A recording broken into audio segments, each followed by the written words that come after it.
Yesaya tia diununum. Erade, minyankopon ne wo. Mema wo so makamfo udin se waye anwanwade. Titintrede agina tuo atim aye nokre. Na wadane kuro nkunkum abokuo. Wama abandenden aye abansini.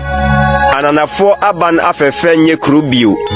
Na worentu bio da biara da. Enti omana eye den behye wanimunyam. Amanaman ahodenfo kuro bisuro. Na waye abana eye den ama mobroni. Abana eye den ama ohiani. Na huhiamu ahum ano dwane kobia. Ahuhuro mu enwunu. Na atimodenfo home ayese ahum ni osuo a ebro fasuo. Wo bre ananafo ho ye asese nkyɛnkyerɛ so ahuhuru. Nhyɛsofo dwe dwom bre asese mununkum nwunu ase ahuhuru.